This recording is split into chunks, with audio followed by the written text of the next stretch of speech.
ओम शांति। आदि रत्न chapter 11 part 2। दादी पुष्प शांता। ब्रह्मा कुमारी मोहिनी बहन जो 6 साल दादी पुष्प शांता के साथ रही, वे उनके साथ का अनुभव इस प्रकार सुनाती है। प्रदर्शनी के चित्रों को ट्रांस में देखा। दादी जी 5 बहनें थी, पुष्प शांता, आत्म मोहिनी, केवल, कोयल और धनी। इनमें से दादी पुष्प शांता तथा आत्म मोहिनी यज्ञ में समर्पित हुई। दादी जब यज्ञ में आई तो बच्चों को साथ लेकर आई, लेकिन पति बच्चों को वापस ले गया। पति ने दूसरी शादी कर ली। पति ने कहा, तुम्हें जो कुछ चाहिए ले जाओ, परंतु दादी ने कुछ नहीं लिया। गले में पहनी सोने की चैन भी निकाल कर दे दी। एक धक से त्याग कर दिया। माता होने के कारण दादी में पालना के संस्कार बहुत थे। उम्र में बड़ी और अनुभवी होने के कारण छोटी बहनों को पालना देने में नंबर 1 थी। दादी चारों धारणाओं को युक्ति से पक्का करवाती थी। उनमें भी विशेष पवित्रता की धारणा पर अटेंशन खिंचवाती थी। कुछ समय मुंबई वाटरलू मेंशन में रही। फिर कोलाबा सेंटर खुला तो वहां जाकर रही। कोलाबा सेंटर का फिर आगे विस्तार किया, जिससे कल्याण, मुलुंड, दहिसर आदि सेंटर खुले। सन 1970 में जब पहली प्रदर्शनी विश्व नव निर्माण प्रदर्शनी बनी, उस समय दादी कोलाबा सेंटर पर थी। दादी ट्रांस में जाकर सारे चित्र देखकर आई और उस आधार पर प्रदर्शनी के सारे चित्र बने। जन्माष्टमी पर दादी के तन में कृष्ण की आत्मा का पाठ चलता था। पालना देने का विशेष संस्कार। दादी साधारण आत्मा में भी उमंग उत्साह भरकर योग्य बना देती थी। योग्य आत्मा को और भी योग्य बना देती थी। परखने की शक्ति जबरदस्त थी। ऑलराउंडर सेवाधारी थी। जिन आत्माओं को दादी ने पालना दी, उन्हें भी ऑलराउंडर बनाया। दादी का सरल स्वभाव था। छोटे बड़े युवा सबको कैसे चलाना है, यह कला दादी में थी। मुंबई का पुराना कोई भी व्यक्ति ऐसा नहीं जिसने दादी की पालना न ली हो। चंद्रिका बहन महादेव नगर अहमदाबाद से, वेदांती बहन अफ्रीका से, हेमलता बहन ट्रिनिडॉड से, सुषमा बहन जामनगर से, इन जैसी कुमारियों को पालना देकर दादी ने सेवा के क्षेत्र में उतारा।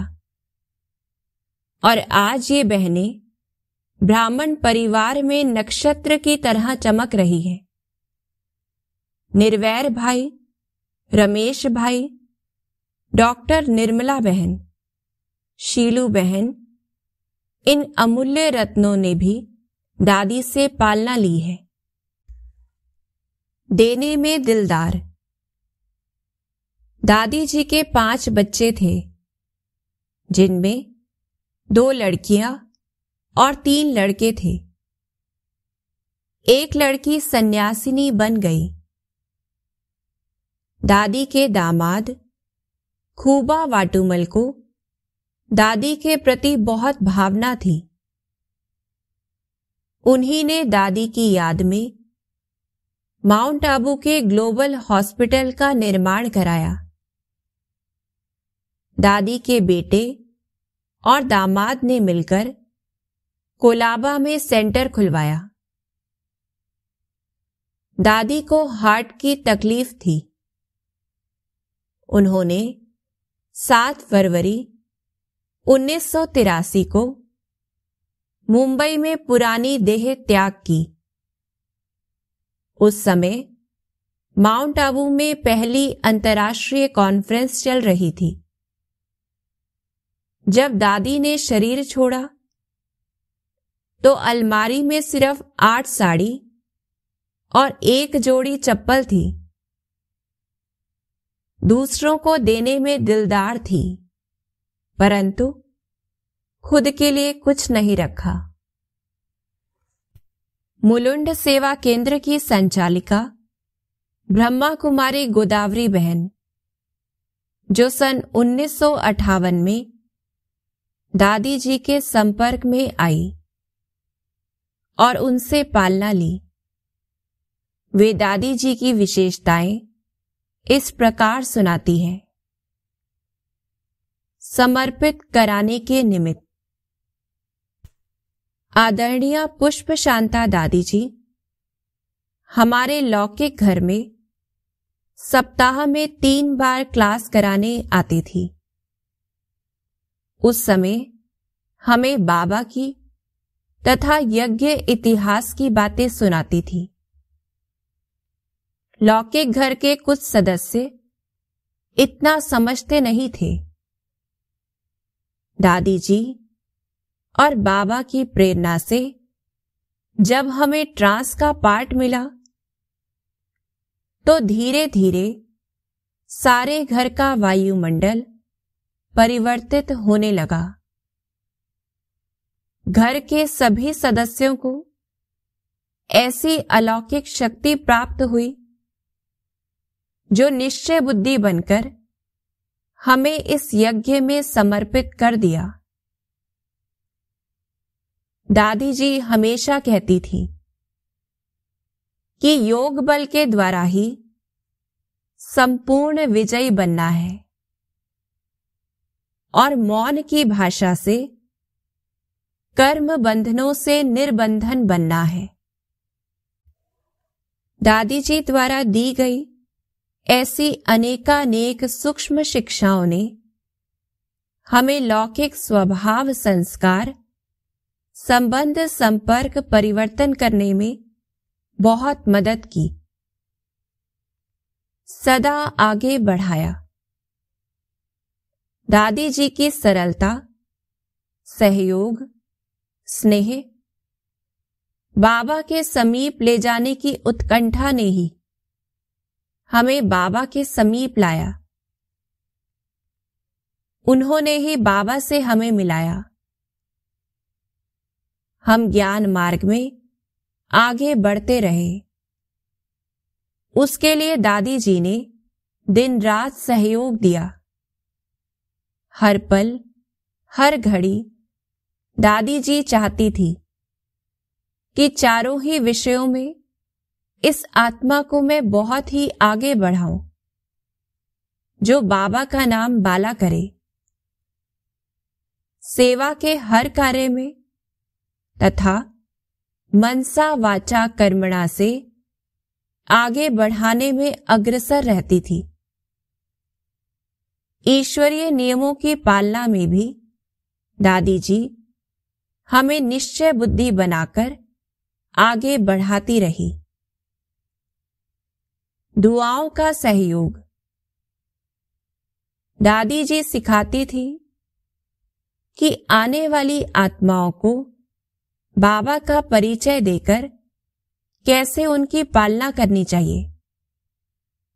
जब ब्रह्मा बाबा मुंबई में आए तो दादी जी ने ब्रह्मा बाबा से हमारा परिचय कराया। ब्रह्मा बाबा ने दृष्टि दी और कहा कि कल्प पहले वाली बिछड़ी हुई बच्ची है। सेवा में और योग शक्ति में बहुत ही आगे बढ़ेगी। उस समय बाबा ने हमें विजयी भव का वरदान दिया। वह दिन और आज की घड़ी दादी पुष्प शांता जी का आत्मीय प्यार, अलौकिक स्नेह, साथ में ब्रह्मा बाबा का अनमोल दिल व जान का प्यार, दुलार और वरदानों की दृष्टि मैं कभी भी भूल नहीं सकती। दादी पुष्प शांता का साथ जीवन में अधिक मिलने से लगता है कि जैसे मेरे भाग्य का सितारा जग गया।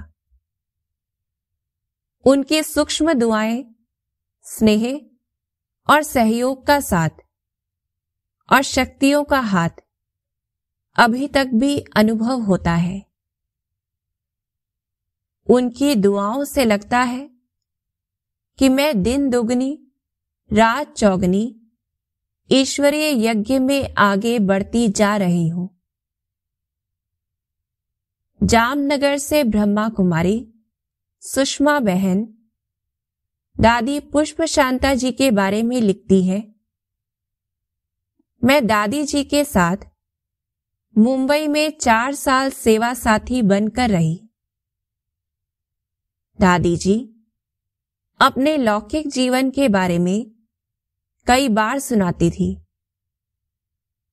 कि मैं अपने बच्चों को रुई में लपेट कर रखती थी, सिले हुए कपड़े भी नहीं पहनाती थी, इसलिए कि कहीं सिलाई बच्चों को चुभ ना जाए। घर में बहुत पैसा था। बचत का संस्कार। एक बार दादी जी की एक बहू जापान से खास दादी जी से मिलने आई थी। उसके मन में यह प्रश्न था कि इतनी अमीर घर की मेरी सास इतनी अमीरी को छोड़कर क्यों इतनी त्याग मूर्त बन गई। वह कोलाबा सेंटर पर आई। एक थाली में पूजा की सामग्री रखकर उसने दादी जी की पूजा की। दादी जी से मिलकर वह बहुत खुश हुई और उसे अपने प्रश्न का जवाब भी मिला। जिन दिनों मैं वहां थी तब दादी पुष्प शांता कंप्लीट बेड रेस्ट में थी। अमृत वेले का गीत बजाने की मेरी ड्यूटी थी। गीत बजाकर मैं दादी के कमरे का दरवाजा थोड़ा बंद सा कर देती थी ताकि दादी की नींद डिस्टर्ब ना हो, लेकिन दादी मना करती थी और बेड रेस्ट में होते भी अमृत वेला अवश्य करती थी। बीमारी में भी क्लासरूम में बैठकर प्रतिदिन मुरली भी सुनती थी और सप्ताह में एक बार मुरली भी अवश्य सुनाती थी। यज्ञ की बहुत बचत करती थी। अरबपति घर की होते भी दादी अपने लिए व्यक्तिगत कभी कुछ नहीं रखती थी। धर्मराज की सजा से मुक्त सिखाने का बहुत शौक था। टोली बनाना, खाना बनाना, यह सब मुझे सिखाया। मेरी कोई बात चित पर नहीं रखी। इशारा देती थी और फिर नॉर्मल हो जाती थी। दिसंबर 1981 में दादी जी के साथ पार्टी लेकर मैं मधुबन आई थी। तब मेडिटेशन हॉल में व्यक्तिगत मुलाकात में बाबा ने उनसे कहा था, बच्ची, तुम्हारा सारा कर्मों का हिसाब किताब पूरा हो चुका है। अब तुम्हें धर्मराज की सजा नहीं मिलेगी। महादेव नगर, अहमदाबाद सब जोन की निमित्त संचालिका ब्रह्मा कुमारी चंद्रिका बहन दादी जी के साथ बिताए अनमोल पलों को याद करते हुए कहती हैं, दादी का बाबा में अटूट निश्चय था। ससुराल में उनको संभालने के लिए 7-8 नौकरानियां रहा करती थी। लौकिक जीवन में इतनी धनी परिवार के होते हुए भी यज्ञ में जीवन समर्पित करने के बाद उन्होंने बहुत साधारण जीवन व्यतीत किया। मैं सन 1969 से 1973 तक दादी पुष्प शांता जी के साथ रही हूं। उस समय वे 78 वर्ष की थी। दादी जी का मुझ में बहुत विश्वास था और मेरा भी दादी जी के प्रति बहुत श्रद्धा भाव था, जिस कारण दादी जी ने मुझे अपने साथ अपनी पर्सनल सेवा में रखा हुआ था। दादी जी की दिनचर्या बहुत ही नियमित और योगी जीवन के अनुकूल थी। भोजन बनाने खिलाने में रुचि। दादी जी को कैंसर, डायबिटीज, बीपी, हृदय रोग, टीबी आदि कई तकलीफें थी। फिर भी कभी उनके मुख से बीमारी का वर्णन नहीं सुना और न ही चेहरे से कभी दुख की फीलिंग महसूस हुई।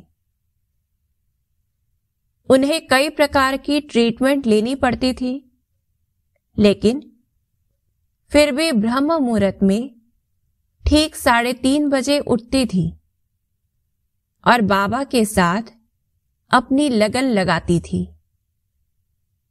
दादी जी का सभी को पालना देने का ढंग बड़ा निराला था। वे छोटे बड़े सभी को अपनी बाजू में बिठाकर हालचाल पूछती थी। बाबा के घर का भोजन, नाश्ता, टोली बड़े प्यार से खिलाती थी। बड़ी उम्र की होते भी दादी भोजन बनाने में, बाबा को नया नया भोग बनाकर खिलाने में रुचि लेती थी। संदेश पुत्री। यज्ञ स्थापना के कार्य में कई प्रकार की मुसीबतों को झेलते हुए भी आपका परमात्म निश्चय और सेवा भावना अविरत रूप से चालू रहे। आप महाराष्ट्र जोन की जोन इंचार्ज दादी थी। आपके साथ होने के नाते आपकी सारी पोस्ट लिखने का सौभाग्य मुझे मिला था। आप संदेश पुत्री भी थी। बाबा को भोग लगाना, दिव्य संदेश ले आना और ईश्वरीय सेवा कार्यों के प्रति स्पष्ट मार्गदर्शन देना, यह आपका विशेष पाठ रहा।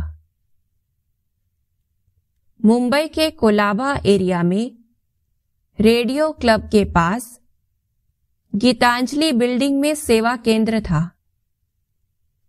जो गेटवे ऑफ इंडिया से बिल्कुल पैदल की दूरी पर ही था। दादी हमें पैम्फलेट देकर गेटवे ऑफ इंडिया पर सेवा अर्थ भेजती थी। वैसे दादी बहुत कम और आवश्यकता प्रमाण ही बोलती थी। विशेष स्नेह और विश्वास। मेरे व्यक्तिगत जीवन की दादी के साथ की एक घटना अविस्मरणीय है।